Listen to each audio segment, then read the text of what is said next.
Hello दोस्तों, तो मैं आप लोगों के लेकर आ गया हूं इंटरनेट ऑफ थिंग, जिसको शॉर्ट में आईओटी बोलते हैं। उसकी मैं पूरी सीरीज आप लोगों को लेकर आ गया हूं, जिसमें मैं यूनिट 1, 2, 3, 4, 5 सारे यूनिट की वीडियो 1 बाय 1 अपलोड करूंगा और आपके सारे कॉन्सेप्ट क्लियर हो जाएंगे।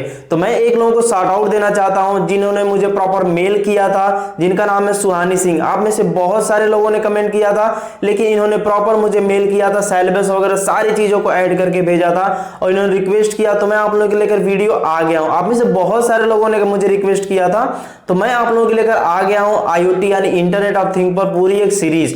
तो आज की इस वीडियो में हम लोग बात करेंगे यूनिट 1 के बारे में, और इसमें हम यूनिट 1 के सारे इंपॉर्टेंट टॉपिक को डिस्कस करेंगे। और इस वीडियो को देखने के बाद आपके सारे कॉन्सेप्ट 100% क्लियर हो जाएंगे और आप बोलोगे पूछो भाई एग्जाम में क्या क्वेश्चन पूछना है, मैं लिख कर आऊंगा, आंसर देकर आऊंगा। तो ये आपके अंदर कॉन्फिडेंस होने वाला है अगर ये पूरी वीडियो आप लोग देख लेते हो। तो अगर आपको नोट्स चाहिए रेफरेंस के लिए तो डिस्क्रिप्शन में अवेलेबल है, वहां से जाके डाउनलोड कर सकते हो। और मैं आप लोगों के लेकर वेबसाइट लेकर आ गया हूं, जहां से आप इंटरव्यू की प्रिपरेशन कर सकते हो। एक से रिलेटेड जो भी आपको सिलेबस नोट्स वगैरह चाहिए, उसकी वेबसाइट डिस्क्रिप्शन में अवेलेबल है, तो जाकर एक बार जरूर चेक करना। एप्लीकेशन का लिंक प्ले स्टोर पे अवेलेबल है, उसको भी जाके डाउनलोड करिए, एक्सप्लोर करिए। आपके प्रिपरेशन से रिलेटेड बहुत सारे कंटेंट मैंने वहां पे डाल रखे हैं आप लोगों के लिए। तो चलो इस वीडियो को अब हम लोग स्टार्ट करते हैं और यूनिट 1 के सारे कॉन्सेप्ट को अच्छे तरीके से क्लियर करते हैं। तो दोस्तों अब हम बात करते हैं इंटरनेट ऑफ थिंग के यूनिट 1 के बारे में, और इसमें हम सारा कुछ देखने जा रहे हैं 1 बाय 1। और नोट्स का लिंक डिस्क्रिप्शन में अवेलेबल है, तो वहां से जाके आप डाउनलोड कर सकते हैं। तो चलो हमेशा की तरह सबसे पहले जान लेते हैं कि इस पूरे वीडियो में किन किन टॉपिक्स के बारे में हम लोग डिस्कस करने वाले हैं। तो सबसे पहले आईओटी के विजन की बात करेंगे, डिफिनीशन की बात करेंगे, conceptual framework, architectural view, technology behind IoT की बात करेंगे, आईओटी डेटा के सोर्सेज की बात करेंगे, M2M कम्युनिकेशन की बात करेंगे, IoT M2M system layer and design standardisation की बात करेंगे, कम्युनिकेशन टेक्नोलॉजीज की बात करेंगे, डेटा एनरिचमेंट एंड कंसोलिडेशन की बात करेंगे, ease of designing and affordability की बात करेंगे। और हमेशा की तरह ये वीडियो हम लोग की हैप्पी एंडिंग हो जाएगी और आपके चेहरे पर एक हल्की सी स्माइल होगी कि यार यूनिट 1 तो मेरा कंप्लीट हो गया। ओके, चलो अब सबसे पहले हम बात करते हैं विजन के बारे में कि आखिर में आईओटी का विजन है क्या। तो आईओटी के विजन में जो सबसे पहला पॉइंट देखो, the vision of IoT is to create a world where everything around us, मतलब हमारे चारों तरफ लाइक जो डिवाइसेस हैं, जो अप्लायंसेस हैं, व्हीकल्स हैं, मशीन्स हैं, are connected to the internet. जितनी सारी डिवाइसेस हम सभी के चारों तरफ हैं, अगर वो इंटरनेट से कनेक्टेड है तो वो आईओटी डिवाइसेस हैं। यानी कि आईओटी का विजन यही है कि एक ऐसी दुनिया बनाना कि हमारे आसपास जितनी भी डिवाइसेस हैं, जितनी भी व्हीकल्स हैं, उनको इंटरनेट से कनेक्ट कर देना। तो वही हो जाता है आईओटी। आईओटी का जैसे फुल फॉर्म है इंटरनेट ऑफ थिंग्स यानी कोई भी ऐसी चीज है जिसमें आप इंटरनेट कनेक्ट कर दो तो वो हो जाता है आईओटी। फॉर एग्जाम्पल हमारे घर में जो एसी होती है, ठीक है, उसमें हम लोग इंटरनेट कनेक्ट कर देते हैं तो आईओटी हो जाता है। रेस्पबेरी पाई क्या है, उसमें इंटरनेट कनेक्ट कर देते हैं तो आईओटी डिवाइस हो जाती है। तो यानी कोई भी डिवाइस जो इंटरनेट से कनेक्टेड हो वो आईओटी डिवाइसेस है। यही सिंपल सा फंडा है इसका। तो विजन इसका है कि जितनी भी सारी डिवाइसेस हैं, अप्लायंसेस है, व्हीकल्स हैं, मशीन्स हैं, उनको इंटरनेट से कनेक्ट करना, यही आईओटी का मेन गोल है। यानी किसी मशीन को इंटरनेट से कनेक्ट करके किसी प्रॉब्लम को सॉल्व करना। तभी हम बहुत सारी चीजें आगे देखेंगे कि कैसे आईओटी की मदद से बहुत सारी प्रॉब्लम सॉल्व की जा रही हैं, कहां कहां पे आईओटी को यूज किया जा रहा है, ये सारी चीजों को हम लोग देखेंगे। लेकिन अभी आपको क्लियर हुआ कि विजन क्या है, कि दुनिया में जितनी सारी डिवाइसेस, मशीन्स, व्हीकल्स हैं, उनको इंटरनेट से कनेक्ट करना, यही आईओटी का मेन विजन है। These connected things can communicate with each other. ये जितनी भी कनेक्टेड चीजें हैं, डिवाइसेस हैं, व्हीकल्स हैं, ये अपने एक दूसरे से कम्युनिकेट कर सकती हैं, इंफॉर्मेशन शेयर कर सकती हैं, एंड मेक स्मार्ट डिसीजन, और एक स्मार्ट डिसीजन ले सकती हैं without needing much help from human. यानी कि आप सेल्फ ड्राइविंग कार को देखते हो, वो भी एक आईओटी डिवाइस का एग्जांपल है, जहां पे विदाउट ह्यूमन इंटरवेंशन वो डिसीजन ले लेती है कि उसे दाएं मुड़ना है कि बाएं मुड़ना है और कहां पे रुकना है। क्लियर हुआ चीजें? Okay, the idea is to make our lives easier, safer and more efficient. तो मेन आइडिया आईओटी का यही है विजन में कि हमारी लाइफ को बहुत ही आसान बना देना और सुरक्षित बना देना इसे। राइट, आई होप कि आप मेरे पॉइंट को समझ रहे होगे। यहां देखो, IoT can change different areas. कौन कौन से एरियाज को ये चेंज कर सकती है, तो उनमें से मैं कुछ इंपॉर्टेंट को लिया हूँ यहाँ पे। जैसे कि आपका सबसे पहला पॉइंट है स्मार्ट होम्स। स्मार्ट होम्स मतलब घर। अब घर के अंदर जैसे कि आपका एसी होगा, एयर कंडीशनर हम लोग घर पे लगाते हैं ना, तो उसको कंट्रोल करना। जैसे कि आपके रूम का टेम्परेचर मान लो हॉट हो रहा है, तो वो एसी क्या करती है, ऑटोमेटिक और कूल करने लगती है। जब ज़्यादा ठंडा रूम हो जाता है फिर वो थोड़ा हॉट करने लगती है, यानी रूम का टेम्परेचर वो मेंटेन करके रखती है, राइट। तो ये एक स्मार्ट होम्स होता है। ऑटोमेटिक लाइट को ऑन करना, ऑफ करना, ये सारी चीज़ें आपकी इसमें आती है, स्मार्ट होम्स में आ जाती हैं, राइट। इंडस्ट्रीज एंड फैक्ट्रीज में क्या होता है कि जैसे कुछ इस इंडस्ट्रीज जो होती हैं बड़ी बड़ी, वहाँ पे मशीनें लगी होती है, तो वहाँ पे कुछ सेंसर्स लगा देते हैं, कुछ ऐसे मशीन्स लगा देते हैं ताकि वहाँ पे जो भी प्रॉब्लम्स आए किसी मशीन में, तो वो सेंसर उसे सेंस करके बता सके। यहाँ पे क्या होगा कि बहुत सारे आदमी को आपको वहाँ पे लगाना नहीं पड़ेगा, भाई तुम मशीन को देखते रहो, अगर मशीन खराब होती है तो बताओ, नहीं, वहाँ पे सेंसर्स लगे होते हैं, ठीक है, जो सेंस करते रहते हैं और बाद में वो बता देते हैं। वो नोटिफिकेशन जाता है आपके फोन पे इंटरनेट की मदद से, तो आप देखता है एम्प्लॉय दौड़ते दौड़ते जाता है और उस प्रॉब्लम को फिक्स कर देता है। तो इंडस्ट्री वगैरह फैक्ट्री में ऐसे होता है, ठीक है। अब यहाँ पे देखो हेल्थ केयर में, हेल्थ केयर यार मतलब बहुत ही गजब की चीज है हेल्थ केयर की फील्ड में।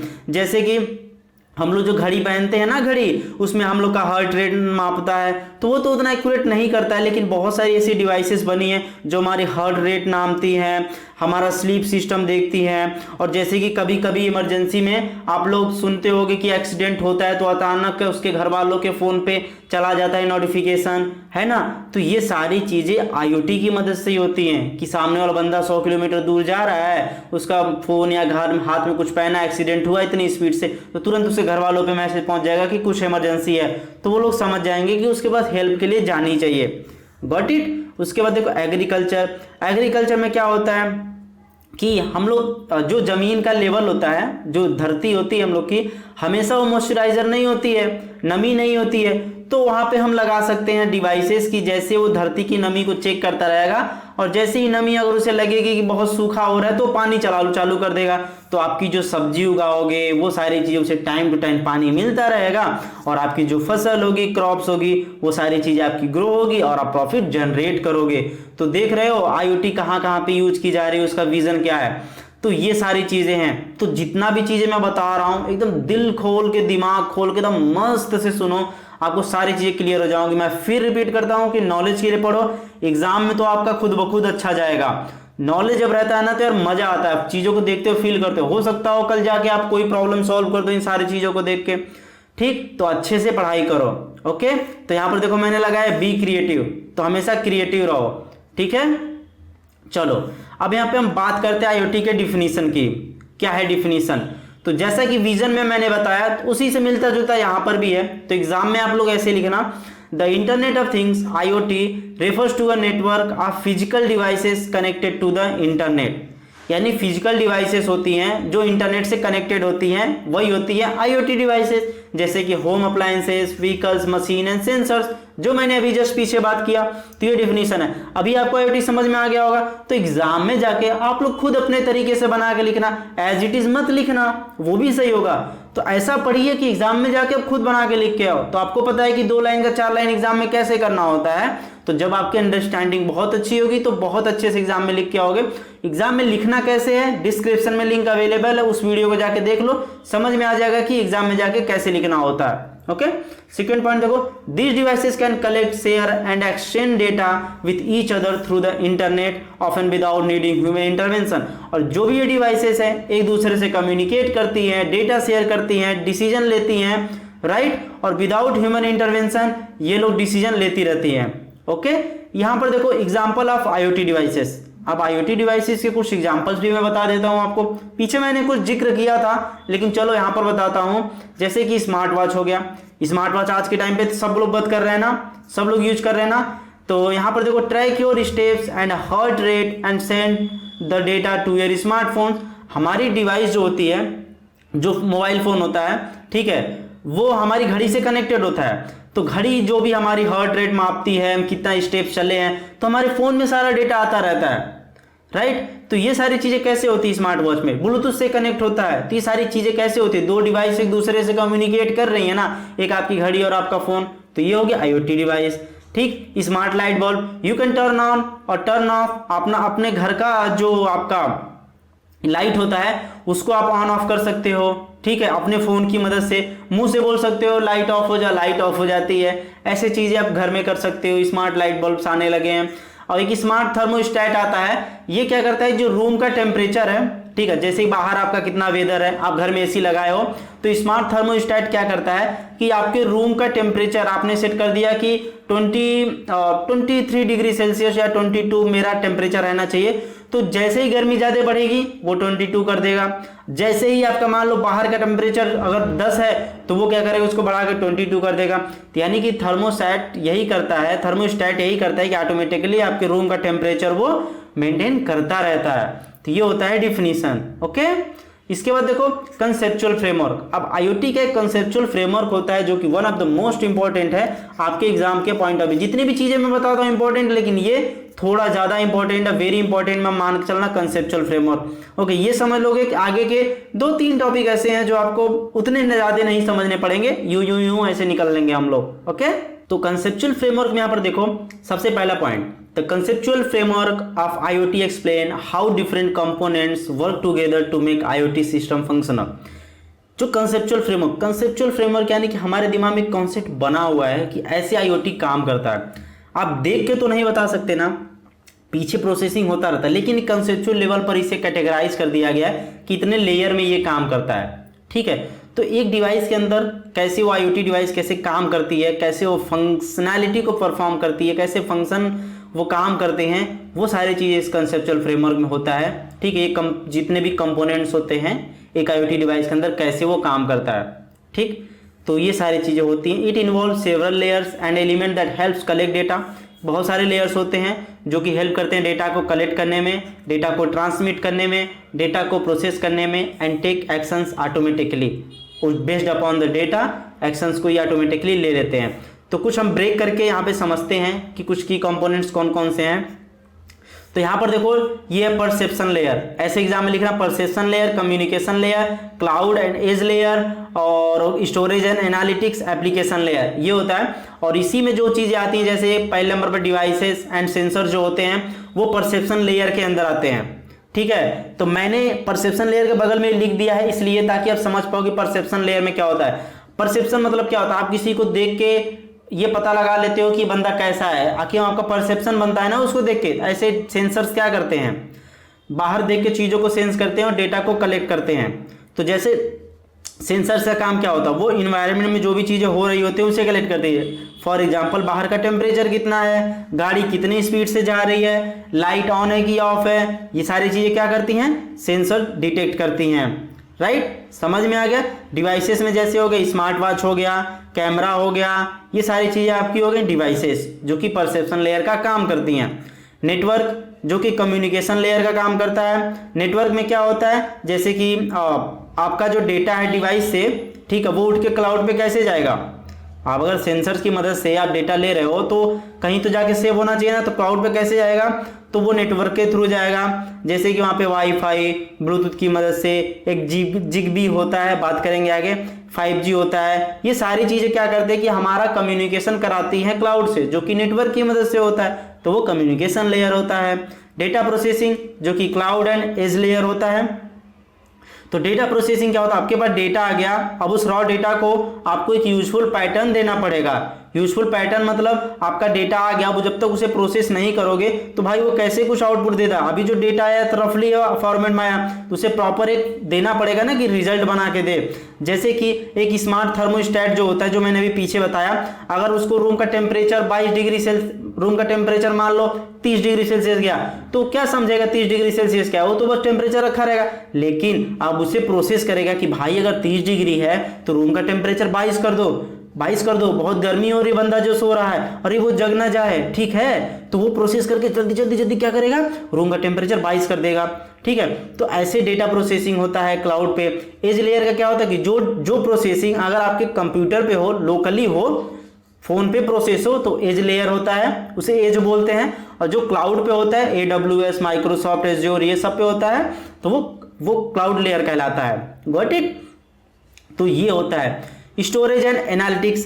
स्टोरेज एंड एनालिटिक्स क्या होता है, कि इसमें स्टोर किया था डेटा को, ठीक है, क्लाउड आ जाता है, यहाँ पे क्लाउड है, लोकल स्टोरेज पे आप लोग क्या करते हो, स्टोर करते हो और एक ग्राफ के फॉर्म में पूरा एनालिटिक्स वगैरह निकाल के देते हो।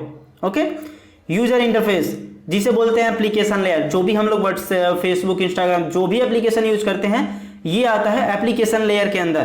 तो एक यूजर इंटरफेस होता है। यूजर इंटरफेस क्यों होता है, अगर आपकी घड़ी सेंस कर रही है कि आपका हार्ट रेट मान के चलो 50 है या 100 है, तो कैसे आपको पता चलेगा कि 100 है 50 है, जब तो स्क्रीन पे 50 लिख के दिखाएगा नहीं। तो 50 लिख कर दिखाने के लिए आपको एक इंटरफेस की GUI ग्राफिकल यूजर इंटरफेस की जरूरत पड़ेगी। तो वही होता है यहाँ पे यूजर इंटरफेस, जहां पे आपको चीजें दिखती हैं कि क्या चीजें कैसे हो रही हैं, ठीक, आउटपुट दिखता है आपको यहाँ पर। तो आई होप कि कंसेप्चुअल फ्रेमवर्क आपको अच्छे से समझ में आया होगा। आप लोग अच्छे से एग्जाम में जाइएगा तो लिखिएगा perception layer, communication layer, cloud edge layer, application layer लिख के बाकायदा अच्छे से आधा पेज लिखिएगा, बना के खूब अच्छे से समझाइएगा, डिवाइसेस, सेंसर, सब एग्जाम्पल, स्मार्ट वॉच जो भी दिमाग में है मस्त से बना के लिखिएगा और 2.5 पेज कम से कम लिख के आएगा। डिस्क्रिप्शन में बता दिया हूँ यार, जो दिया हूँ ना वीडियो का लिंक मैंने, वो मैं प्लेलिस्ट में ऐड कर दिया हूँ IoT के, आप देख लो, समझ में आ जाएगा कि एग्जाम में कैसे लिखते हैं। अब हम बात करते हैं आर्किटेक्चरल व्यू की बात करते हैं कि आर्किटेक्चरल व्यू क्या होता है। तो उसके पहले बात कर लेते हैं इस चैनल के बारे में। अगर इस चैनल पर नए हो तो यार प्लीज सब्सक्राइब करो, इससे मुझे मोटिवेशन मिलता है कि हाँ आप लोग चैनल को सब्सक्राइब कर रहे हो। और दूसरा एडवांटेज ये है कि आपको नई वीडियो जब यूनिट 2 का डालूंगा तुरंत आपको नोटिफिकेशन मिलेगा, ताकि आपको लेट ना हो उस वीडियो को देखने में। वीडियो को लाइक करो यार, अगर वीडियो अच्छी लग रही है थोड़ा पॉज करो, रेस्ट करके आओ और इस वीडियो को लाइक जरूर करो। और ये कुछ प्लेटफॉर्म ही है, ये भी 99interviewlover.com, जहां से जाके आप यहाँ पर आप नोट्स वगैरह पढ़ सकते हो, वहां पे मैंने दिया है। interviewlover.com पे आप इंटरव्यू की तैयारी कर सकते हो। एप्लीकेशन मैं डिस्क्रिप्शन में लिंक ऐड कर दूंगा, अगर अभी नहीं है क्योंकि ये डेवलपमेंट फेज पे चल रहा है, तो अगर थोड़ी दिन बाद अगर ये वीडियो देख रहे हो 2-3 महीने बाद, तो आपको डिस्क्रिप्शन में चेक कर लेना, लिंक मिल जाएगा, जिससे आप इंटरव्यू की अपनी प्रिपरेशन कर सकते हो और एक अच्छी जॉब ले सकते हो। ओके, तो हम बात करते हैं आर्किटेक्चरल व्यू की। क्या होता है आर्किटेक्चरल व्यू, देखो the architecture of IoT describe the layer that organise how devices, network and system interact to collect, transmit and process data. तो वही है कि आर्किटेक्चरल व्यू यही बताता है कि जो भी डिवाइसेस हैं, नेटवर्क हैं, सिस्टम कैसे एक दूसरे से इंटरैक्ट करती हैं, डेटा कलेक्ट करती हैं, ट्रांसमिट करती हैं, प्रोसेस करती हैं और एक कोई डिसीजन लेती हैं, यही करता है ये। It helps us to understand how data flow through an IoT system from sensor to end users. तो ये हमें बताता है कि एक सेंसर से होते हुए एंड यूजर तक डेटा कैसे जाता है, क्या चीजें बीच में होती, क्या क्या कॉम्प्लेक्सिटी होती हैं, ये सारी चीजें हमें बताता है। तो एग्जाम में आप ऐसे लिखिएगा, sensing layer, network layer, data processing layer, application layer, ये सारी चीजें ऐसे लिखिएगा और इसके अंतर्गत लिखना स्टार्ट करेगा। जो मैंने पीछे भी बताया ना, तो पीछे बता दिया ना सारी चीजें, वही चीजें इसके अंतर्गत भी आएंगी। लेकिन रुको, मैं थोड़ा और इन डिटेल बताने जा रहा हूं इसके अंतर्गत क्या क्या होती हैं। ऊपर मैं बताऊंगा, ज्यादा नहीं। तो यहाँ पर देखो, सेंसिंग लेयर में क्या होता है, ये फिजिकल ऑब्जेक्ट्स होते हैं, जैसे कि सेंसर को आप टच कर सकते हो, देख सकते हो, तो फिजिकल है। और एक्चुएटर होती है, ठीक है। तो जो भी चीजें होती है इसे मोशन फॉर्म में कन्वर्ट करने को एक्चुएटर करते हैं। मान लो कोई सिग्नल्स आ रहा है तो उसे मोशन के फॉर्म में कैसे कन्वर्ट करोगे, जैसे कि कोई सिग्नल आया कि जैसे कि मान लो लाइट बहुत ज्यादा है, मतलब बाहर गाड़ी चल रही है, ठीक है, और आपको गाड़ी के अंदर आग लग गई, ठीक है, गाड़ी के अंदर आग लग गई, तो आग लगने के बाद वो दरवाजा कैसे खुलेगा, अपने आप कैसे खुलेगा, एक्चुएटर उसको मोशन परफॉर्म करेगा, राइट। और जैसे कि एक्चुएटर क्या करता है, जैसे कि जो सॉइल मॉइस्चराइजर होता है ना, पृथ्वी, धरती जो है, अगर वो नमी नहीं है, उसमें सूखा है, सेंसर ने सेंस कर लिया, अब मोटर कैसे चालू होगा, एनर्जी में कैसे कन्वर्ट होगा, वो जो इंस्ट्रक्शन है, तो एक्चुएटर परफॉर्म करता है। आई होप कि आप समझ रहे होगे एक्चुएटर का काम क्या होता है। ओके, तो ये सारी चीजें इसमें होती हैं। नेटवर्क लेयर में वही मैंने जो भी पीछे बताया वो लिख देना। डेटा प्रोसेसिंग लेयर में क्या होता है कि डेटा जो होता है प्रोसेस करते हैं, एनालिसिस वगैरह चलता है, एनालिटिक्स वगैरह, डिसीजन, वो भी सारी चीजें निकाल के यहाँ पे देती हैं। एप्लीकेशन लेयर क्या होता है, जहाँ पे एंड यूजर होता है। तो ये मैंने जो पीछे बताया वही सारी चीजें यहाँ पे हैं, आप अच्छे से लिख देना। क्या मैं थोड़ा चीजें बता भी दूं क्या इसमें, जैसे नेटवर्क लेयर में आप लोग, मैंने पीछे बताया ना, ब्लूटूथ, वाईफाई, ठीक है, यहाँ पे 5G, ठीक है, जिगबी जो मैंने अभी बताया था पीछे, जिगबी, ये सारी चीजें आप लोग नेटवर्क लेयर में लिख सकते हो, ये नेटवर्क लेयर में होता है, ठीक है। और जो मैंने बताया था आपको डेटा प्रोसेसिंग लेयर में जो बताया था पीछे अभी, क्लाउड वगैरह जो भी चीजें बताया था, वो सारी बना के आप लोग ऐसे लिखना। यही मैंने बताया ना कि पीछे समझ लोगे तो आपकी चीजें समझने में बहुत आसानी होगी। तो मैं रिपीट नहीं करता हूँ बार बार, वीडियो वैसे ही लंबी हो जाएगी, तो अच्छे से समझते चलो। टेक्नोलॉजी बिहाइंड IoT, कौन कौन सी टेक्नोलॉजी है IoT के पीछे। तो यहाँ पर देखो, the internet of thing relies on several technology to enable data collection, communication, processing and automation. तो बहुत सारी टेक्नोलॉजी पे रिलाई करता है, ठीक है, जिसकी मदद से कम्युनिकेशन, प्रोसेसिंग, ऑटोमेशन ये सारी चीज़ें परफॉर्म होती हैं। तो नीचे कुछ कोर टेक्नोलॉजी है, चलो उनको समझते हैं एक एक करके, जो कि बहुत ही इंपॉर्टेंट है। अच्छे तरीके से आप लोग इसे समझिएगा।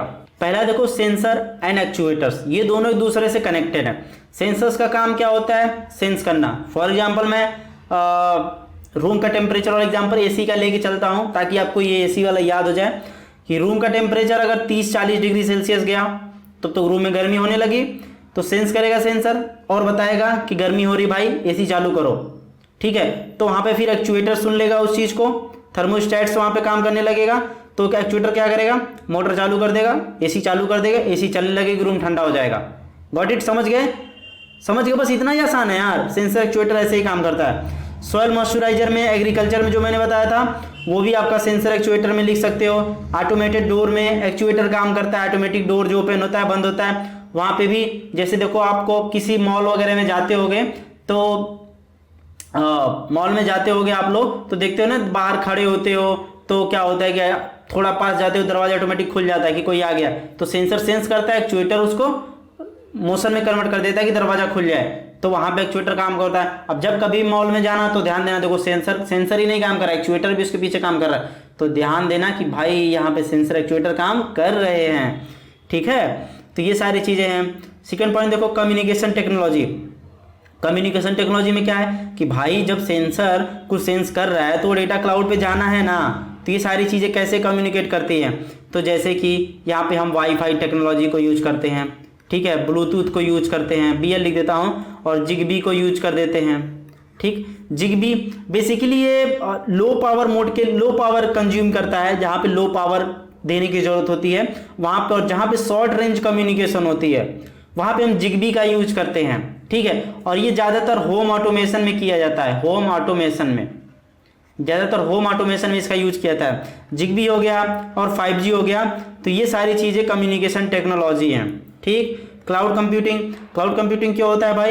रियल टाइम डेटा एक्सेस कर सकते हैं, वहाँ पे जो भी सेंसर वगैरह होता है डेटा ले आकर वहाँ पे स्टोर करता है, और प्रोसेस करने के लिए करते हैं, स्केल करने के लिए करते हैं, और जो भी IoT एप्लीकेशन आप बनाते हो वो क्लाउड पे होस्ट करते हैं। आप AWS IoT लिखना, गूगल पे जाके इस वीडियो को पॉज करके जाओ, AWS IoT लिखो तो पूरा आपको AWS IoT प्लेटफॉर्म ही मिलेगा, जहाँ पे आप IoT से बनाई हुई चीज़ों को होस्ट कर सकते हो, फिर जाके आप डिवाइसेस से कम्युनिकेट करा सकते हो, बहुत सारी चीज़ें करा सकते हो। तो एक बार एक्सप्लोर करो, एक बार जाओ सर्च करना, तो यहाँ पर आप लिख सकते हो AWS IoT, माइक्रोसॉफ्ट एज्योर है, लिख दो, चलो AWS IoT हो गया, MS लिख देता हूँ, MS IoT हो गया, और ऐसे गूगल का भी, मतलब गूगल का भी क्लाउड, गूगल क्लाउड का IoT है, तो ये सारी चीज़ आप क्लाउड कंप्यूटिंग में लिख सकते हो। एज कंप्यूटिंग में क्या होता है कि हम लोग जो सबसे नियर डिवाइस होती है, यानी कि अपने लोकली डिवाइस पे हम लोग क्या करते हैं, इसको क्या करते हैं, प्रोसेस करने के लिए यूज करते हैं। जैसे कि जो कार वगैरह होती है ना, कार में ज़्यादातर क्लाउड का यूज नहीं किया जाता है, कार में ज़्यादातर एज कंप्यूटिंग का यूज किया जाता है, कि वो सेल्फ ड्राइविंग कार में जो होता है ना, सेंसर डेटा को रियल टाइम पे लेता है और डिवाइस पे ही उसे प्रोसेस करता है। मान लो कार चल रहा है, कभी इंटरनेट नहीं काम किया तो प्रोसेस नहीं हो पाएगा, एक्सीडेंट कार का हो गया तो अंदर की जो चीज़ें वो फंक्शन नहीं करेंगी, टाइम पर नहीं ओपन होंगी, तो एक्सीडेंट हो जाएगा। तो इसीलिए जो कार वगैरह का जो प्रोसेसिंग होता है, ठीक है, कार के अंदर जो एनालिसिस वगैरह होता है, कंप्यूटिंग होता है, वो कार के अंदर ही होता है, वो इंटरनेट से नहीं कनेक्टेड होता है। एज कंप्यूटिंग लोकली वो कार के अंदर ही होता है, वहीं पे ऑपरेटिंग सिस्टम जो भी चीज़ें लगी होती है सारा कुछ वहीं होता है। AI एंड मशीन लर्निंग हम लोग यूज क्यों करते हैं कि जो हमारे पास डेटा आता है उसमें AI एंड मशीन लर्निंग के एल्गोरिथम्स लगा के वहाँ से हम प्रिडिक्ट कर सकते हैं कोई भी इवेंट हो सकता है कि नहीं हो सकता है। गाड़ी बहुत फास्ट चला रहा है बंदा तो प्रिडिक्ट करके बता सकता है कि एक्सीडेंट हो सकता है कि नहीं हो सकता है। तो ये सारी चीज़ें वहाँ पे वो प्रिडिक्शन वगैरह के लिए बेस्ड अपॉन द डेटा हम लोग करते हैं, ठीक है। तो मशीन वगैरह को मेंटेन वगैरह करना, ठीक है, ये सारी चीज़ें हम लोग करते हैं। और जैसे कि IM यूज कर सकते हो, वही AC का भी एग्जांपल इसमें ले सकते हो कि बेस्ड अपॉन टेम्परेचर वो डिसीजन लेता है कि कम करना है हीट के ज़्यादा करना है, ये सारी चीज़ें यहाँ पे होती हैं। बिग डेटा एनालिटिक्स में क्या करते हैं, जब हमारे पास बहुत सारा डेटा लार्ज अमाउंट में होता है, मतलब टेराबाइट में डेटा होता है, तो उसमें एक पैटर्न फाइंड करना होता है, ठीक है, तो नॉर्मल तरीके से नहीं हो पाता, तो वहाँ पे हम IoT वगैरह चीज़ों को यूज करते हैं। तो बहुत सारी फैक्ट्रीज वगैरह होती हैं, उनके बाद बहुत सारे सेंसर्स लगे होते हैं उस फैक्ट्री में, बहुत सारी चीज़ें होती है। आप देख रहे हो आज के टाइम पे वेयर हाउसेस वगैरह अमेजन के बने हैं, तो वहाँ पे भी बिग डेटा एनालिसिस वगैरह होती है। IoT प्रोटोकॉल्स एंड स्टैंडर्ड्स, इसमें प्रोटोकॉल स्टैंडर्ड जैसे होते हैं HTTP होता है, HTTPS होता है, और जैसे कि MQTT होता है। ये एक लाइट वेट मैसेजिंग प्रोटोकॉल होता है, ठीक है, ये IoT एप्लीकेशंस के लिए यूज किया जाता है। ओके, तो ये सारी चीज़ें होती हैं। और सिक्योरिटी टेक्नोलॉजी में जैसे TLS एंड SSL, ठीक है, सिक्योर सॉकेट लेयर, ये सारी चीज़ें जो होती हैं वो आपकी सिक्योरिटी वगैरह के अंदर आती है, जिसमें इंक्रिप्शन वगैरह दिया जाता है, ठीक है, और 2 फैक्टर ऑथेंटिकेशन वगैरह यूज किया जाता है, जिसकी वजह से सिक्योरिटी वगैरह यहाँ पे दी जाती है। ओके, और यहाँ पर देखो ये इसके अंदर हो गया RFID एंड NFC। RFID का यूज क्यों किया जाता है कि जैसे कि RFID का यूज करते हैं हम लोग और ट्रैकिंग एंड आइडेंटिफिकेशन के लिए यूज करते हैं, जैसे कि इन्वेंट्री मैनेजमेंट वगैरह टोल सिस्टम जहाँ पे होते हैं वहाँ पे RFID वगैरह यूज करते हैं। RFID का फुल फॉर्म होता है रेडियो फ्रीक्वेंसी आइडेंटिफिकेशन होता है। RFID का radio frequency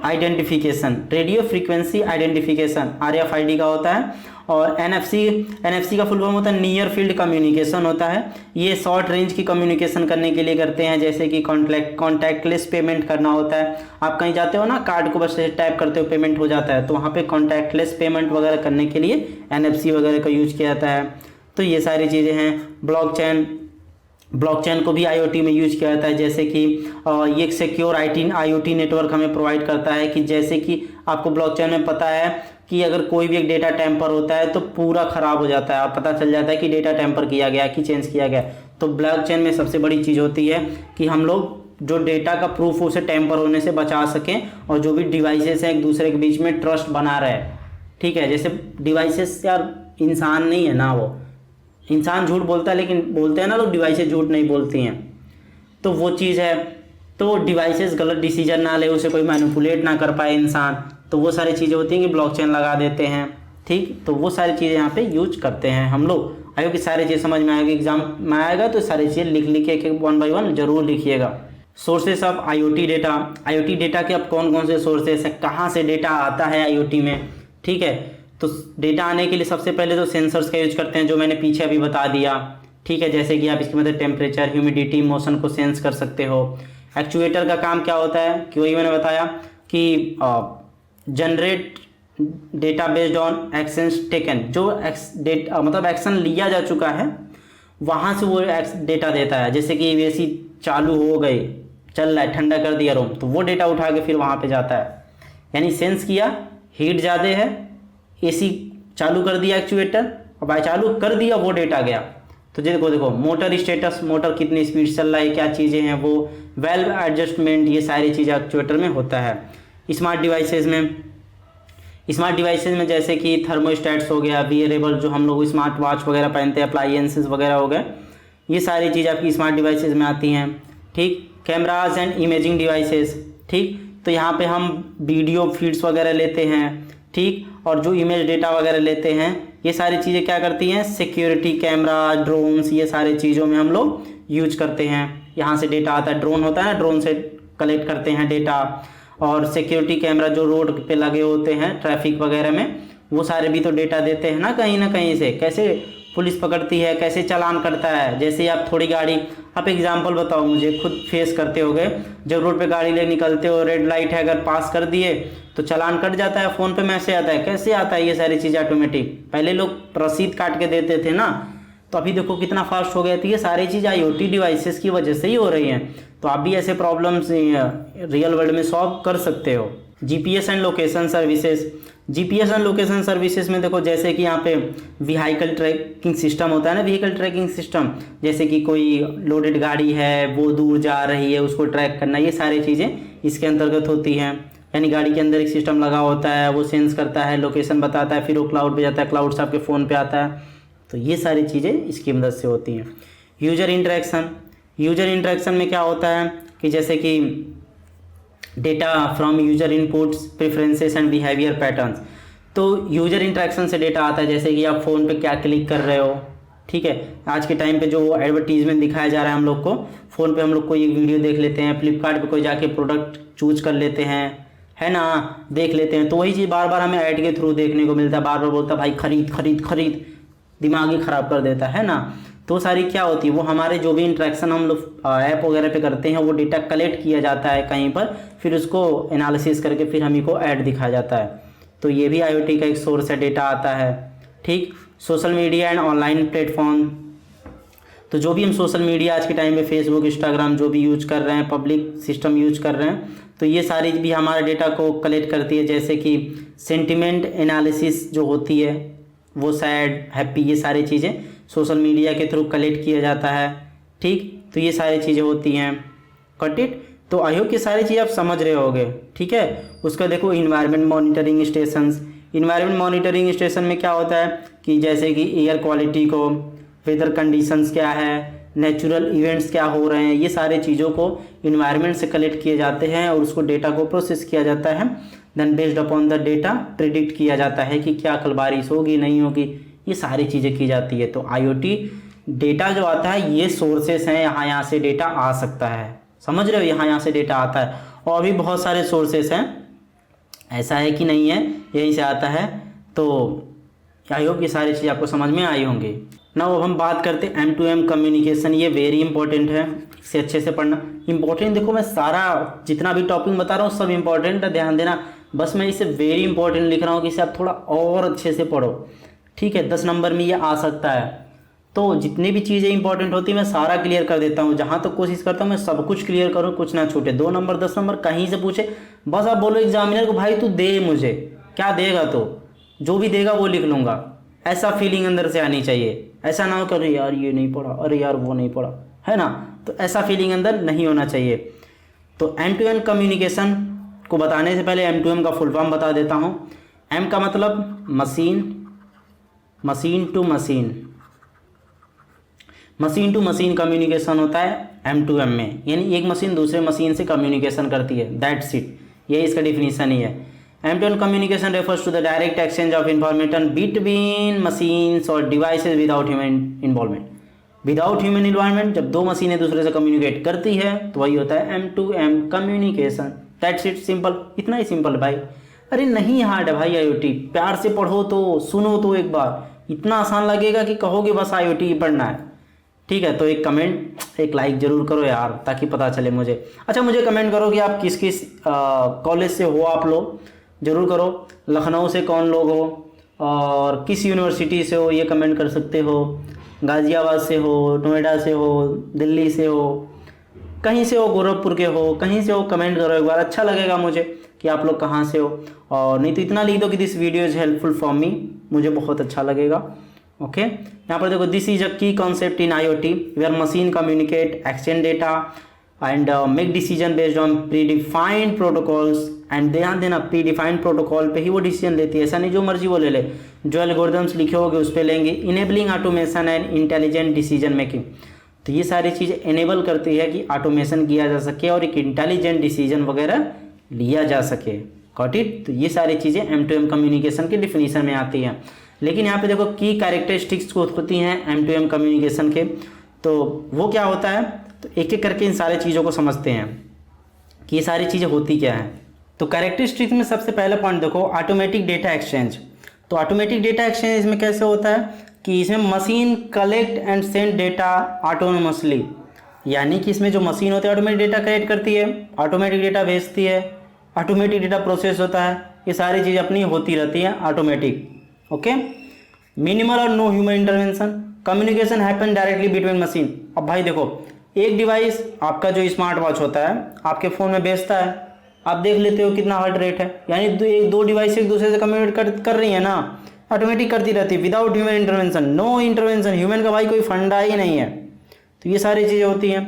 real time data transfer, provide instant data sharing and response, तो रियल टाइम डेटा ट्रांसफर भी प्रोवाइड करती हैं। और device independence, support multiple device type like sensor, controller and computers, ये सारी चीज़ें वो सपोर्ट भी प्रोवाइड करती हैं कि मल्टीपल डिवाइस को भी वो सपोर्ट करती है। ऐसा नहीं कि 2 डिवाइस है तो वही 2, नहीं भाई लाओ तीसरा भी कनेक्ट कर दो, वो भी चलेगा, बहुत मस्त होता है ये।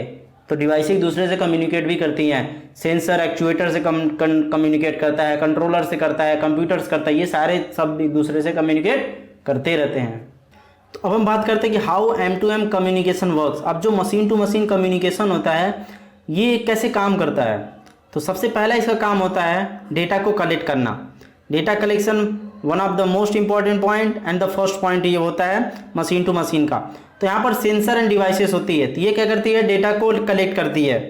ठीक है, डेटा को कलेक्ट करती है, जैसे कि टेम्परेचर, ह्यूमिडिटी, ये सारे डेटा को कलेक्ट करती है और इसे प्रोसेसिंग करती है। लोकल प्रोसेसिंग मतलब लोकली इसे प्रोसेस करती रहती है। ठीक है, एज डिवाइसेस जो भी होती है ना, जो मैंने कार का एग्जांपल दिया था, तो ये प्रोसेस करती रहती है।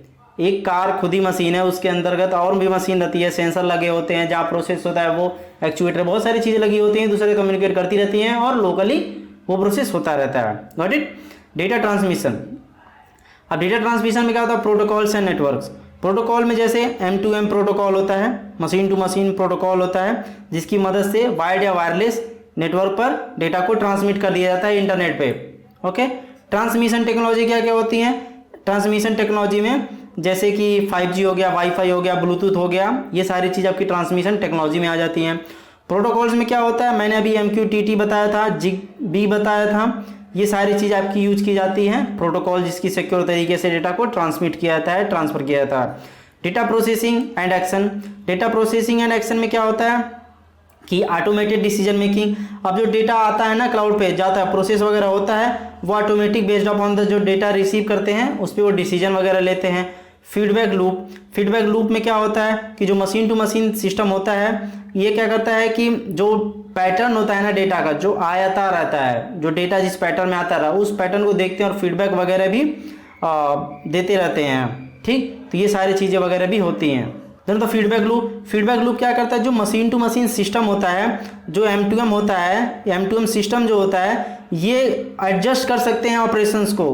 किसके बेस पे, जो भी डेटा का पैटर्न होता है, जो ट्रिगर्स हो रहे होते हैं, based upon data patterns and triggers, वो लोग क्या करते हैं कि ऑपरेशंस को एडजस्ट भी कर सकते हैं। Okay, M2M system. तो ये सारी चीज़ें होती है कि M2M ऐसे कम्युनिकेट करता है। अब हम बात करते हैं challenges in M2M communication. M2M में चैलेंजेस क्या क्या होते हैं। तो सबसे भाई तो पहला आ जाता है आपका सिक्योरिटी रिस्क में आ जाता है। अब सिक्योरिटी तो हर जगह प्रॉब्लम करती है ना, जैसे कि विथ मोर डिवाइसेस कम्युनिकेटिंग, जब ज़्यादा डिवाइस एक दूसरे से कम्युनिकेट करती हैं तो रिस्क ऑफ साइबर अटैक्स तो बढ़ जाते हैं। भाई हैकर साहब तो बैठे ही होते हैं कि ला थोड़ा सा मिले कुछ लाओ, कूद जाते हैं, हैक कर देते हैं, पैसा ले लेते हैं। धोखाधड़ी तो हर जगह है ना। अभी देखो हाल में डिजिटल अरेस्ट चला है, तो डिजिटल अरेस्ट सुने होगे ना, अभी हाल ही में चला है, तो नहीं पता जाकर देखो, आप भी इसमें फंस मत जाना। तो एक बार जरूर इसके बारे में अवेयर रहो ताकि आप भी किसी चीज़ के अटैक में अंदर ना पड़ो। ओके, तो बहुत सारे डिवाइसेस जब एक दूसरे से कम्युनिकेट करती हैं तो साइबर अटैक्स भी बढ़ जाता है, चांसेस बढ़ जाते हैं। ठीक है, तो वहाँ पे हमें सिक्योरिटी प्रोटोकॉल्स वगैरह फॉलो करने होते हैं, तो ये भी एक चैलेंजिंग टास्क हो जाता है। ठीक है। Network compatibility. नेटवर्क कंपैटिबिलिटी में क्या होता है कि डिफरेंट डिवाइसेस जो होती हैं वो वेरियस प्रोटोकॉल्स को यूज करती हैं। ठीक है, डिफरेंट डिवाइसेस जो होती है वो वेरियस प्रोटोकॉल्स को यूज करती है। ऐसा नहीं कि जो डिवाइस एक है वो सेम प्रोटोकॉल यूज कर रही है सारी डिवाइसेस, नहीं, सारे डिफरेंट यूज कर सकती हैं। तो वहाँ पे कंपैटिबिलिटी का ज़रूरत पड़ता है। ठीक है, तो वो सारी चीज़ें होंगी। तो यहाँ पर थर्ड पॉइंट होता है data overload. Large amount of data can strain network and storage solution. अब देखो यहाँ पे जब एक चैलेंज ये होता है कि जब ज़्यादा डेटा आता है तो वो नेटवर्क को स्ट्रेन कर देता है। ठीक है, स्टोरेज वगैरह में प्रॉब्लम आती है, तो ये सारी चीज़ें भी चैलेंजेस देखने पड़ते हैं। पावर कंजप्शन डिवाइसेस जैसे कि सेंसर्स होते हैं और जो गेटवेज होते हैं, उन्हें इफ़िशिएंट पावर मैनेजमेंट की ज़रूरत पड़ती है, या ज़्यादातर करके रिमोट एरियाज़ में जहाँ पे इलेक्ट्रिसिटी वगैरह नहीं रहती है उतना, वो सारी चीज़ें समझ रहे हो। तो पावर कंजम्पशन भी एक तरह का चैलेंजिंग टास्क होता है, क्योंकि एक सेंसर बिना इलेक्ट्रिसिटी के नहीं चलेगा, है ना। तो ये सारी चीज़ें चैलेंजिंग में आती हैं। ओके, अब हम लोग बात करने जा रहे हैं IoT M2M, वही machine to machine system layers and design standardisation की बात करेंगे। तो उसके पहले चैनल के बारे में बात कर लेते हैं। चैनल को सब्सक्राइब नहीं किया तो सब्सक्राइब कर लो, नेक्स्ट वीडियो जैसे ही डालो उसकी नोटिफिकेशन तुरंत मिले। वीडियो को लाइक करो, अगर वीडियो अच्छी लग रही है तो वीडियो को पॉज करो, थोड़ा आराम करो एंड कमेंट कर दो कि this video is helpful for me. बस इतना सा कर दो, this video is helpful for me, इतना कमेंट कर दो। इंटरव्यू की प्रिपरेशन करना है तो यहाँ पर जाओ, डाउनलोड करो, वेबसाइट पे जाओ, बहुत हेल्प मिलेगा आपको, आपका बहुत अच्छे से इंटरव्यू होगा, जॉब भी मिलेगी, मस्त से एंजॉय करोगे। तो जाके डिस्क्रिप्शन चेक करो, वहाँ पे आपको लिंक मिल जाएगा। ओके, तो अब हम बात करते हैं IoT M2M सिस्टम के बारे में। तो इन IoT and M2M system layered architecture helps define how devices communicate and process manage, making the system more scalable, reliable and secure। वही जो मैंने पीछे बात किया था, सारा चीज़ भाई वही है। Sense perception layer, network layer, processing layer, application layer, business layer, तो ये सारी चीज़ें पीछे वाली है। ठीक है, तो बिजनेस लेयर थोड़ा नया लग रहा है। तो ये टॉप मोस्ट लेयर होता है जो कि फोकस करता है बिजनेस मॉडल्स पे, एनालिसिस पे एंड पॉलिसीज़ पे। जो भी IoT सिस्टम होती है उनकी पॉलिसीज़ वगैरह पे ये करता है। ठीक है, तो ये बिजनेस के ऑब्जेक्टिव वगैरह को, रूल वगैरह को डिफाइन करता है ताकि जो भी IoT एप्लीकेशंस हैं उनकी पॉलिसी को मैनेज किया जा सके। ठीक है, तो ये सारी चीज़ें होती है, जैसे कि स्मार्ट सिटी मैनेजमेंट में ये सारी चीज़ें करने के लिए जो भी रिसोर्सेज एलोकेट वगैरह होते हैं ना, तो ये सारी चीज़ें करने के लिए, सिटी की सर्विसेज को इम्प्रूव करने के लिए बिजनेस लेयर होता है वहाँ पे। तो ये सारी चीज़ें होती है। ऊपर का चार तो वही पीछे वाला है भाई, छाप देना उठा के, सब वही है, समझ रहे हो। तो फिर से बताने की कोई ज़रूरत नहीं है। अब बात करते हैं importance of design standardisation in IoT M2M system में। तो सबसे पहले इंटरऑपरेबिलिटी। इंटरऑपरेबिलिटी मतलब क्या होता है कि यहाँ पे कुछ स्टैंडर्ड्स होते हैं जो इंश्योर होते हैं कि जो डिफरेंट डिवाइसेस होती है डिफरेंट मैन्युफैक्चरर के थ्रू, वो भी कम्युनिकेट कर सकती है दूसरे डिवाइस से। डिफरेंट मैन्युफैक्चरर की डिवाइस से डिफरेंट मैन्युफैक्चरर से कम्युनिकेट कर सकती हैं। तो ये बहुत बड़ी चीज़ होती है कि इंटरऑपरेबल बनाया जाता है सारी चीज़ों को। तो ये एक बहुत बड़ा इम्पोर्टेंस है इसका। सिक्योरिटी में जैसे कि यहाँ पे कुछ स्टैंडर्ड सिक्योर प्रोटोकॉल वगैरह यूज की जाती है, जैसे TLS SSL यूज किया जाता है, इंक्रिप्शन सिस्टम, MQTT यूज किया जाता है। ठीक है, डेटा ट्रांसमिशन के टाइम पे तो सिक्योरिटी वगैरह भी मिलती है। यहाँ पे लिख देता हूँ MQTT, TLS और SSL। ठीक है, ये सारी चीज़ें होती है। स्केलेबिलिटी में मतलब क्या होता है कि स्केलेबिलिटी में कि आप क्या कर सकते हो, जो स्टैंडर्डाइज आर्किटेक्चर जो किया गया ना, तो स्केल कर सकते हो। जैसे कि IoT में कुछ और डिवाइसेस ऐड करना है, सेटअप करना है, कुछ प्रोटोकॉल यूज करना है, तो ये स्केलेबल होता है। ठीक है, ये स्केलेबल होता है कि इसमें और भी चीज़ों को ऐड किया जा सकता है। ऐसा नहीं कि लिमिटेड हो गया, आपने बना दिया, तो नहीं, स्केल भी किया जा सकता है। कॉस्ट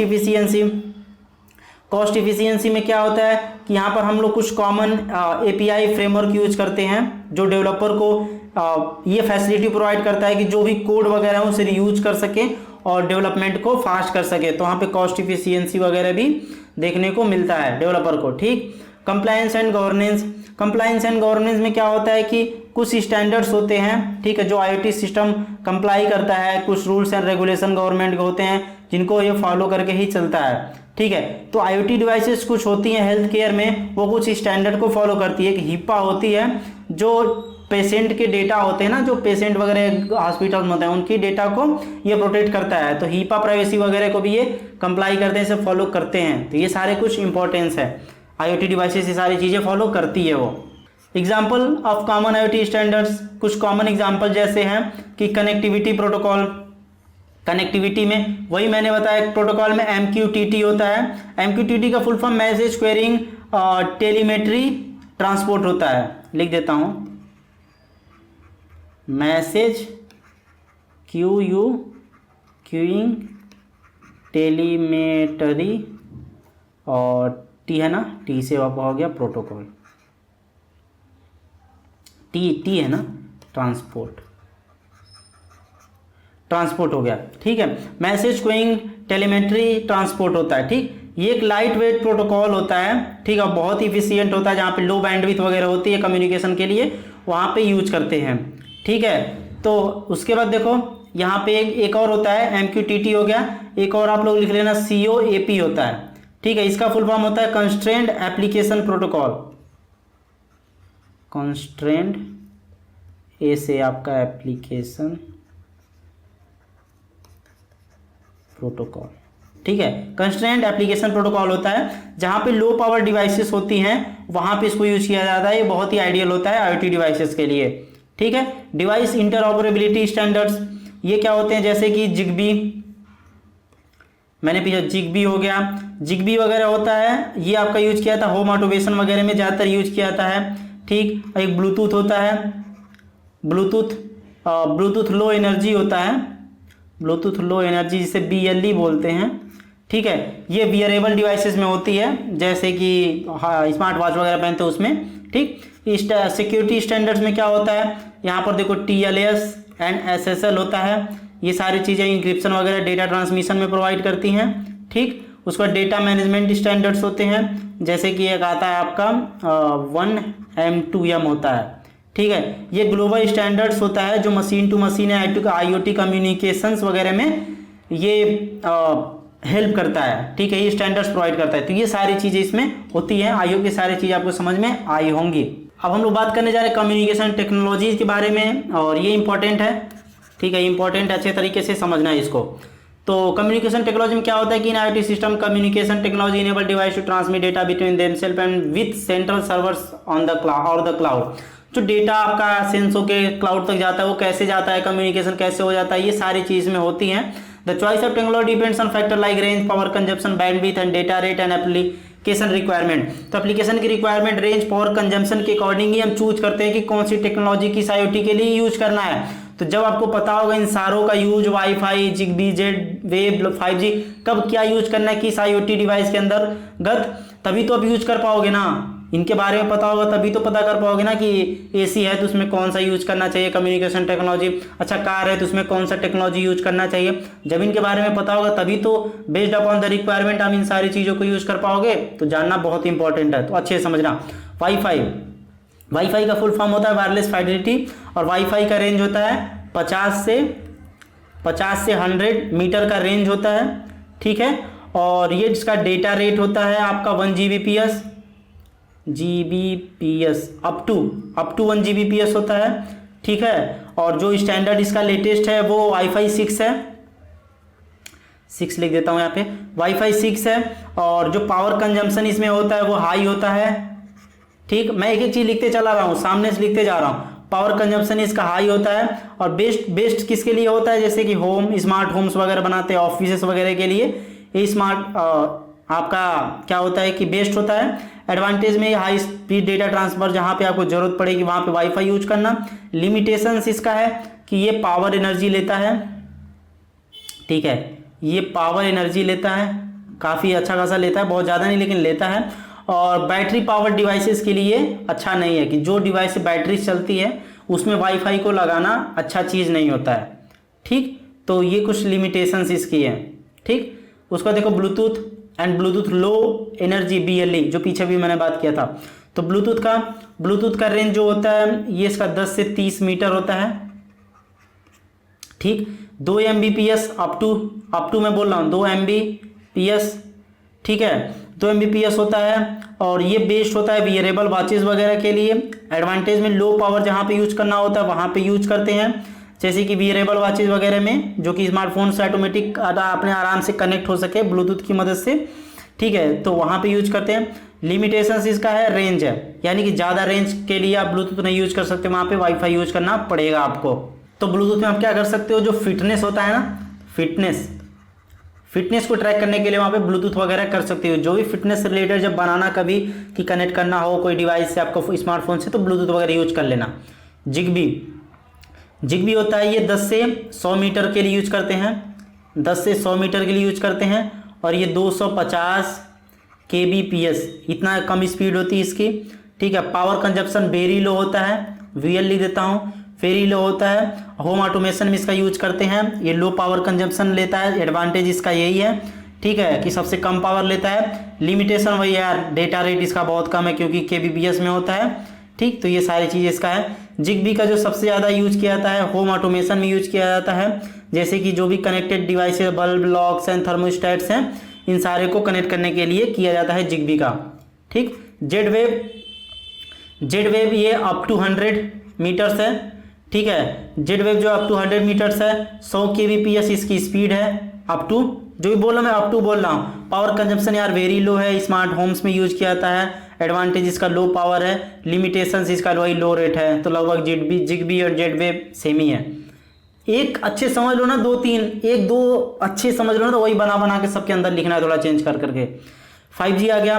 5G तो भाई आपको पता ही है कि सेवरल किलोमीटर तक भाई ये बंदा समझ सकता है, नेटवर्क की डेंसिटी होनी चाहिए, ठीक है, ये सारी चीज़ें होती है।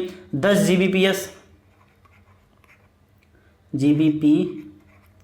Gbps अप टू 10 Gbps की होती है, ठीक है। पावर कंजप्शन इसका लगभग हाई होता है, ठीक है, मॉडरेट टू हाई होता है। और बेस्ट यूज इसका स्मार्ट सिटीज़ वगैरह में करते हैं, और ऑटोनोमस व्हीकल्स वगैरह होती है वहाँ पे करते हैं, जहाँ पे लो लेटेंसी की जरूरत हो वहाँ यूज करते हैं। एडवांटेज इसका है कि हाई स्पीड होता है, लो लेटेंसी है। लिमिटेशंस की भाई इसको हाई पावर की ज़रूरत पड़ती है, ठीक। तो ये सारी चीज़ें होती हैं, ठीक है। ऑटोमेटिक इसका एग्जांपल कहाँ पे है कि 5G का यूज ऑटोमेटिक ड्राइविंग कार वगैरह में यूज करती है, जहाँ पे लो लेटेंसी जरूरत हो वहाँ पे करते हैं हम लोग, ठीक। लॉन्ग रेंज जिसे लोरा बोलते हैं, और एक लोरा वैन होता है, long range wide area network, ठीक है। तो इसमें क्या होता है, ये 15 किलोमीटर तक इसकी रेंज होती है, अप टू 15 किलोमीटर तक रूरल में, और 5 किलोमीटर अर्बन में होता है, ठीक है। डेटा रेंज इसमें 50 आपका होता है 50 kbps 15 किलोमीटर तक होता तो है, लेकिन डेटा रेंज बड़ा स्लो होता है 50 kbps। Power consumption very low होता है, बेस्ट होता है एग्रीकल्चर के लिए, ठीक है। इन्वायरमेंट मॉनिटरिंग के लिए इसका होता है, लिख देता हूँ एग्रीकल्चर और इन्वायरमेंट के लिए होता है, ठीक है। एडवांटेज इसका भाई ये लॉन्ग रेंज है, लो पावर है, लिमिटेशन पे लो डेटा रेट ट्रांसफर है। जब देखो ये आपका 50 kbps आ जाए केबी में, तो समझ जाना कि लिमिटेशन में लो डेटा रेट लिख दो, ठीक। उसके बाद देखो नैरो बैंड IoT होता है, NB IoT उसको बोलते हैं, ठीक है। तो NB इसका रेंज जो होता है 10 किलोमीटर तक होता है, ये 10 किलोमीटर तक होता है। 250 kbps इसकी अप टू 10 kbps होता है। और पावर कंजप्शन वेरी लो होता है, बेस्ड होता है, और स्मार्ट मीटरिंग वगैरह होता है ना, वहाँ पे यूज करते हैं, रिमोट मॉनिटरिंग के लिए करते हैं। एडवांटेज में लो पावर लेता है, लिमिटेशन भाई लो डेटा रेट है इसका ट्रांसफर का, ठीक। इसका यूज हम कहाँ पे करते हैं, एग्जांपल के तौर पे आप लिख सकते हो कि स्मार्ट यूटिलिटी मीटर वगैरह में करते हैं, वाटर को मॉनिटर करने के लिए करते हैं, ठीक है, गैस को मॉनिटर करने के लिए, और इलेक्ट्रिसिटी यूज को रिमोटली मॉनिटर करने के लिए NB IoT यूज करते हैं, ठीक। जो घर घर पे लग रहा है ना, मीटर लग रहा है इलेक्ट्रिसिटी को मॉनिटर करने के लिए, वहाँ पे नैरो बैंड IoT वगैरह यूज किया जा रहा है। तो अगर ये सारी चीज़ें पता रहेंगी तभी तो बना पाओगे ना दुनिया के लिए या लोगों के लिए कुछ ऐसे इंस्ट्रूमेंट, चीज़ें, टेक्नोलॉजी की, जिससे लोगों की लाइफ आसान हो या उनको यूज किया जा सके, तभी तो कुछ इनोवेशन कर सकते हो ना, कुछ स्टार्टअप स्टार्ट कर सकते हो, ठीक। ईथरनेट बेसिकली उसका रेंज होता है 100 मीटर तक होता है, 100 मीटर तक, ठीक है। और 10 Mbps इसका रेट 10 Mbps से 100 Gbps तक होता है, ठीक है। पावर कंजम्पशन भाई हाई होता है, बेस्ट यूज होता है इसका इंडस्ट्रियल के लिए यूज होता है, इन्वायरमेंट के डेटा सेंटर्स के लिए यूज होता है। एडवांटेज इसका high speed data transfer, limitations इसका है फिजिकल वायरिंग बहुत इसको जरूरत पड़ती है भाई, ठीक है। तो ज़्यादातर इसका यूज किया जाता है हाई स्पीड डेटा ट्रांसफर के लिए, ठीक। नौवां सेलुलर नेटवर्क 3G 4G, ठीक है। सेलुलर नेटवर्क 3G 4G आपका यूज होता है, आपका इसका डिस्टेंस सेवरल किलोमीटर, मतलब सेवरल किलोमीटर्स तक यूज होता है, और इसका रेट 100 Mbps होता है 4G का। 3G का कम होता है। पावर कंजप्शन इसमें मॉडरेट टू हाई होता है, बेस्ट मोबाइल के लिए यूज होता है, और जहाँ पर रिमोट एप्लीकेशन चलाना हो। एडवांटेज के तौर पे आपका ले सकते हो, बहुत ज़्यादा वाइड कवरेज एरिया कवर करता है, ठीक है। हाई डेटा रेट्स है। लिमिटेशंस है इसका कि डेटा प्लान इसके बड़े महंगे हैं, तो इसमें महंगाई बहुत है भाई, आपको रिचार्ज वगैरह करना पड़ेगा, कि आज के टाइम पर आप फेस कर ही रहे होगे कितना महंगा रिचार्ज हो गया। RFID और NFC, तो RFID जो होता है ये अप टू 100 मीटर होता है MTR, और ये 10 सेंटीमीटर होता है, ठीक है, अप टू 10 सेंटीमीटर होता है, ठीक। डेटा रेट इसमें 424 kbps होता है NFC के लिए, 424 होता है NFC के लिए। पावर कंजप्शन वेरी लो होता है, बेस्ट यूज होता है शॉर्ट रेट आइडेंटिफिकेशन के लिए, ट्रैकिंग के लिए, पेमेंट सिस्टम के लिए। एडवांटेज लो पावर लेता है। लिमिटेशन इसका होता है कि बहुत कम रेंज के लिए NFC होता है, ठीक है, और रिक्वेस्ट प्रॉक्सिमिटी फॉर RFID, ठीक। ये सारी चीज़ें होती है। तो जैसे कि हम लोग टैप करके पेमेंट करते हैं ना किसी चीज़ पे, तो बहुत शॉर्ट डिस्टेंस पे होता है, बहुत दूर से नहीं किया जा सकता, नहीं तो हैकर लगेंगे अपना ही कारनामा करने। तो NFC वगैरह वहाँ पे करते हैं। आई होप कि सारी चीज़ें आपको समझ में आई होंगी। अब हम बात करते हैं डेटा इनरिचमेंट एंड कंसोलिडेशन के बारे में। तो डेटा एनरिचमेंट में क्या होता है? Data enrichment refers to the process of enhancing raw IoT data by adding context और सप्लीमेंट्री इन्फॉर्मेशन। जो रॉ डेटा होता है उसमें कुछ extra data supplementary information add करके उसे क्या करना होता है कि इनरीच कर दिया जाता है और उसे स्ट्रॉन्ग कर दिया जाता है। इनरिचमेंट इंप्रूव डेटा क्वालिटी को इंप्रूव करता है तथा इसे मोर वैल्यूएबल बनाता है और मीनिंगफुल बनाता है एनालिसिस करने के लिए। स्टेप्स क्या होते हैं? डेटा क्लींसिंग में क्या होता है कि जो भी डेटा के अंदर नॉइज होती है उससे रिमूव करता है, अननेसेसरी चीज़ों को हटाता है। करेक्ट इनएक्यूरेसीज, कुछ इनएक्यूरेसी होता है उसे करेक्ट करता है। एलिमिनेट रिडंडेंट डेटा, बार बार जो रिडंडेंट डेटा होता है उसे हटा देता है वहाँ से। कंटेक्सचुअलाइजेशन में क्या होता है कि इसमें मेटा डेटा को ऐड करता है, जैसे कि टाइम स्टैम्प ऐड करता है कि किस टाइम पे डेटा लिया गया, जियो लोकेशन ऐड करता है कि कौन सा लोकेशन है। Device identifiers to provide context, device identifier लगता है, कॉन्टेक्स्ट प्रोवाइड करता है कि कहाँ से डेटा कौन सा लिया है, सेंसर, ये सारी चीज़ें। एग्रीगेशन में होता है combine multiple data points to create summaries, multiple data के पॉइंट्स को क्रिएट करके एक समरीज बना देता है। ठीक है, कि जैसे कि averaging temperature readings over a period, बहुत टाइम से डेटा को रीड कर रहा है टेम्परेचर को, उसको सारा चीज़ को लेके एक समरी दे देता है।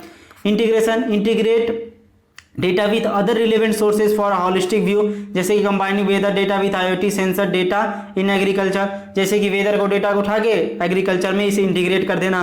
तो ये सारी चीज़ें होती हैं। एग्जाम्पल के तौर पे जैसे कि आपका इनरिचमेंट में होता है स्मार्ट सिटीज़ में, स्मार्ट सिटीज़ में जैसे ट्रैफिक डेटा जो होता है उसको यूज करके इनरीच कर दिया जाता है। ठीक है, वेदर के साथ, ठीक है, और टाइम टू टाइम उसे मैनेज किया जाता है। ठीक, स्मार्ट सिटी में सारी चीज़ें करते हैं। हेल्थ केयर में आपका होता है कि जो भी हम लोग वियरेबल डिवाइसेस पहनते हैं, हार्ट रेट वगैरह मापना, ये सारी चीज़ें होती हैं। ठीक है, मेडिकल हिस्ट्री वगैरह होना, वहाँ पे इनरीच करता है। एग्रीकल्चर में क्या करता है कि जो भी सॉइल मॉइस्चराइजर वगैरह होता है उसका डेटा लेता है, उसमें जो भी चीज़ ऐसी वैसी होती है उसे थोड़ा इनरीच करता है, और वेदर में फोरकास्टिंग वगैरह करने के लिए मतलब एक रिफाइंड डेटा देता है, जिससे फोरकास्टिंग करना बहुत ही आसान होता है, बहुत ही एक्यूरेट देता है। अब डेटा कंसोलिडेशन में क्या होता है? Data consolidation is the process of collecting और organising data from various IoT devices into a single unified system. एक जो भी आईओटी डिवाइसेस के थ्रू डेटा आता है उसे ऑर्गेनाइज करना, कलेक्ट करना और एक सिंगल जगह पे सारे चीज़ों को डाल देना, यूनिफाइड कर देना, ठीक, इकट्ठा कर देना। उसके बाद it involve data collection, storage and organisation, ensuring that all relevant data is accessible for analysis and reporting. तो ये क्या करता है? सारे डेटा को लेता है, एक जगह पे स्टोर कर देता है ताकि उस डेटा को एक्सेस किया जा सके एनालिसिस करने के लिए, रिपोर्टिंग तैयार करने के लिए। समझ रहे हो? तो ये सारी चीज़ें होती हैं। स्टेप्स क्या होते हैं? सबसे पहले इसमें डेटा को कलेक्ट किया जाता है, different IoT devices and sources की मदद से डेटा को कलेक्ट किया जाता है। डेटा स्टोरेज, गूगल क्लाउड या जो भी AWS क्लाउड स्टोरेज को यूज किया जाता है कि लार्ज वॉल्यूम ऑफ डेटा को स्टोर करने के लिए सिक्योर तरीके से। डेटा ऑर्गेनाइजेशन में क्या होता है कि structure data in a way that makes it easy to retrieve and analyse, such as organising by time stamp, sensor type और लोकेशन। डेटा को बहुत अच्छे तरीके से ऑर्गेनाइज किया जाता है बेस्ड अपॉन टाइम स्टैम्प्स, ठीक है, सेंसर के टाइप के अकॉर्डिंग, लोकेशन के अकॉर्डिंग, ताकि इसको अच्छे से फेच किया जा सके, यूज किया जा सके। डेटा कंप्रेशन, बहुत सारी कंप्रेशन टेक्निक्स होती हैं, जैसे डेटा के साइज को रिड्यूस कर दिया जाता है जिससे उसकी इंटीग्रिटी वगैरह को मेंटेन किया जा सकता है। ठीक, एग्जांपल के तौर पे स्मार्ट होम्स में यूज किया जाता है। ठीक है, जैसे थर्मोस्टेट्स हो गया, कैमराज हो गए, लाइटनिंग में, ये सारी चीज़ें में यूज किया जाता है। ठीक है, ये कंसोलिडेशन जो होता है। इंडस्ट्रियल आईओटी में यूज किया जाता है। इंडस्ट्रियल आईओटी में जैसे बॉटलनेक वगैरह होता है, ये सारी चीज़ें मैन्युफैक्चर की ऑप्टिमाइजेशन करने के लिए और ऑटोमाइज करने के लिए वहाँ पे यूज किया जाता है इंडस्ट्रियल में। और फ्लीट मैनेजमेंट में जैसे कि फ्यूल लेवल कितना है, मेंटेनेंस वगैरह करने के लिए, वहाँ पे सारी चीज़ों को देखने के लिए, करने के लिए, लोकेशन वगैरह करने के लिए वहाँ पे डेटा इन सारी चीज़ों के व्हीकल से, जैसे एक व्हीकल से उसका लोकेशन, फ्यूल लेवल, मेंटेनेंस, ये सारी चीज़ देखने के लिए आपका लेते हैं डेटा, वहाँ से इन सारी चीज़ों में लेते हैं और सारों को कंसोलिडेट कर देते हैं ताकि आप उनके ऑपरेशन को इफिशियंट तरीके से ट्रैक कर सको। ठीक है, आयु की सारी चीज़ आपको समझ में आई होंगी। अब हम बात करते हैं ease of designing and affordability. ठीक है, तो ये क्या होता है, चलो इसको समझते हैं। तो ईज ऑफ डिजाइनिंग में the design process of IoT system can be complex due to the integration of various hardware and software components. तो डिजाइन प्रोसेस जो आईटी सिस्टम का होता है वो कॉम्प्लेक्स हो सकता है, इसलिए कॉम्प्लेक्स होता है कि वहाँ पे बहुत सारे हार्डवेयर और सॉफ्टवेयर कंपोनेंट को जब हम लोग इंटीग्रेट कर देते हैं। ठीक है, तो how ever advancement technology and framework have simplified this process significantly. ठीक है, तो जैसे कि इन टेक्नोलॉजी की जो एडवांसमेंट होती है फ्रेमवर्क की, तो ये प्रोसेस को मतलब सिंप्लीफाइड भी करते हैं, है ना। तो यहाँ पर कुछ फैक्टर्स होते हैं। सबसे पहले होता है मॉड्यूलर कंपोनेंट्स। मॉड्यूलर कंपोनेंट में क्या होता है कि जो IoT सिस्टम होते हैं ये बहुत सारे मॉड्यूलर कंपोनेंट्स को कंटेन कर रहे होते हैं, ठीक है, जैसे कि सेंसर, एक्चुएटर, कम्युनिकेशन मॉड्यूल्स होते हैं, ठीक है, जिनको आसानी से एक दूसरे से इजीली इंटीग्रेट किया जा सकता है। तो बेनिफिट्स में क्या होता है कि जो डेवलपर्स होते हैं इन मॉड्यूल को यूज करके आसानी से किसी भी चीज़ को बना सकते हैं, उन्हें स्क्रैच से स्टार्टिंग से बनानी नहीं पड़ेगी, सेंसर भी बनाओ, एक्चुएटर भी बनाओ, नहीं भाई, मॉड्यूल पड़े हैं सेंसर के, मॉड्यूल पड़े हैं एक्चुएटर के, उनका कोड उठाओ, जो भी चीज़ उठाओ उनको असेंबल करो, बना दो कुछ। तो ये सारी चीज़ें मॉड्यूलर कंपोनेंट वहाँ पे हेल्प करते हैं। Development platforms and tool, development platform and tools में जैसे AWS हो गया, Azure हो गया, गूगल क्लाउड हो गया, GCP जो होता है, ये सारे टूल्स को यूज कर सकते हो आप लोग बनाने के लिए, डेवलपमेंट बहुत फास्ट हो जाएगा, ठीक है। लो कोड नो कोड का सॉल्यूशन बहुत सारे आपको प्लेटफॉर्म देते हैं, वहां से यूज करके इन सारे कुछ यूज कर सकते हो, ठीक है। और बेनिफिट्स में क्या होता है, डेवलपर्स इन सारों चीज़ों लॉजिक को यूज कर सकते हैं, ठीक है, उन सारी चीज़ों को यूज करके बना सकते हैं। भाई इतना जो क्लाउड सिस्टम्स है ना, AWS वगैरह बहुत सारी चीज़ें प्रोवाइड करती है हमें, तो डेवलपर उन सारी चीज़ों को यूज करके इंटीग्रेट करके बना सकता है, उससे बहुत प्रॉब्लम नहीं होगी, ठीक। स्टैंडर्ड्स प्रोटोकॉल, स्टैंडर्ड प्रोटोकॉल्स में होता है इंश्योर्स डिवाइस इंटरऑपरेबिलिटी। तो इंटरऑपरेबिलिटी क्या होता है कि इसमें कुछ स्टैंडर्ड कम्युनिकेशन प्रोटोकॉल्स होते हैं, जैसे कि मैंने पीछे बताया MQTT होता है, COAP होता है, STTP होता है, जो कि ये आसानी प्रोवाइड करते हैं कि जो भी डिवाइसेस हैं प्लेटफॉर्म उसे आसानी से इंटीग्रेट किया जा सके। लाइब्रेरीज एंड फ्रेमवर्क होता है, जैसे आर्डिनो हो गया, रास्पबेरी पाई हो गया, तो इन सारे चीज़ों को ओपन सोर्स है, इन सारी चीज़ों को हम लोग यूज कर सकते हैं और अपनी जो भी चीज़ें बना रहे हैं उसको बहुत ही फास्ट कर सकते हैं और फंक्शनेबल कर सकते हैं। कम्युनिटी सपोर्ट एंड रिसोर्सेज, तो कम्युनिटी सपोर्ट जो होता है ना वो बहुत अच्छा है IoT का।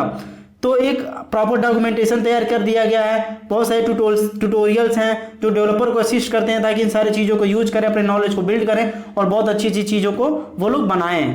तो ये सारी चीज़ें होती है ईज ऑफ डिजाइनिंग में। अब बात करते हैं ईज ऑफ अफोर्डेबिलिटी में। तो इसमें क्या होता है, while IoT solution can vary widely in cost, हो सकता है वेरी करते हैं कॉस्ट में, several factor contribute to making them more affordable, लेकिन बहुत सारे फैक्टर्स है जो उनको अफोर्डेबल बनाते हैं। कौन बनाते हैं, enabling wider adoption across different industry, तो बहुत सारी इंडस्ट्रीज हैं जो उनको अडॉप्ट करती हैं वाइडर रेंज में। बहुत सारी, देखो जब कोई एक चीज़ करेगा तो उसकी मोनोपोली आ जाएगी और वो महंगा करता चला जाएगा, लेकिन अगर उसी चीज़ को 100 लोग करेंगे तो कंपटीशन आ जाएगा, कंपटीशन आने के बाद चीज़ें सस्ती होंगी, ठीक है। तो ये चीज़ें हैं। हियर आर सम फैक्टर्स, कुछ फैक्टर्स हैं अफोर्डेबिलिटी के, जैसे कि डिक्रीजिंग हार्डवेयर कॉस्ट, जो IoT हार्डवेयर की प्राइसिंग है वो गिर रही है और इसे मोर अफोर्डेबल बनाया जा रहा है। कैसे गिर रही है, क्योंकि इस इंडस्ट्री में बहुत सारे लोग आ रहे हैं, बहुत सारे मैन्युफैक्चरर आ रहे हैं, ठीक है। तो इसलिए इसकी IoT जो डिवाइसेस है, रास्पबेरी पाई हो गया, आर्डिनो हो गया, ठीक है, ये सारी चीज़ों की रेट डाउन हो रही है। तो ये सारी चीज़ें हम लोग के लिए प्लस पॉइंट है, तो आप उनको यूज कर सकते हैं।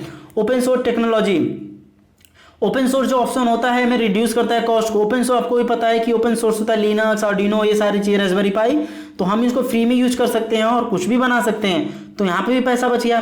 Cloud services pay as you go cloud solution eliminate up front cost, जैसे कि पे एज यू गो मॉडल में जा सकते हो कि जैसे कि कभी कभी ट्रैफिक आपके एप्लीकेशन पर आया कि आज 1000 आ रहा है, तो 1000 आया, कल 500 आ रहा है, तो कल 500 का ही पैसा लगेगा, 1000 का नहीं पैसा लगेगा, यानी जितना ट्रैफिक उतना पैसा। अगर ट्रैफिक नहीं है तो पैसा नहीं लगेगा। वही है पे एज यू गो मॉडल कि ट्रैफिक आ रही तो पैसा दो, ट्रैफिक नहीं आ रही तो मत पैसा दो। तो ये बहुत अच्छा चीज़ है।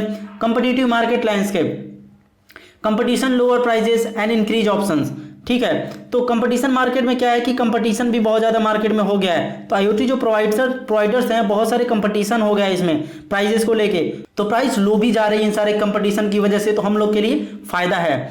Enhance ROI return of investment, तो ROI जो IoT investment lead to long term saving and efficient gain. तो IoT जो होता है सॉल्यूशन जो आप प्रोवाइड करते हो, ये आपकी इफिशियंसी को इंक्रीज करता है और जो भी ऑपरेशनल कॉस्ट होता है उसे कम करता है और डिसीजन मेकिंग को इम्प्रूव करता है। अगर IoT डिवाइस वगैरह की यूज करते हो, सारी चीज़ें करके बनाते हो, तो ये सारी चीज़ अफोर्डेबिलिटी में आती है और यहाँ से आप रिटर्न ऑफ इन्वेस्टमेंट ज़्यादा से ज़्यादा कर सकते हो, इनहेंस कर सकते हो, बिल्ड कर सकते हो, बहुत सारी चीज़ें कर सकते हो, बहुत सारा पैसा जनरेट कर सकते हो और बहुत सारी अच्छी अच्छी चीज़ें बना सकते हो और नॉर्मल लोगों के लिए, दुनिया के लिए, जिससे लोगों की लाइफ आसान हो। आप चारों तरफ देखते हो कि हर जगह IoT वगैरह देखने को मिलती है, तो आई होप ये सारी चीज़ आपको समझ में आई होंगी। तो ये वीडियो हम लोग की हैप्पी एंडिंग हो चुकी है and congratulation to all of you जिन लोगों ने वीडियो अभी तक देखी। Thank you so much for watching this video.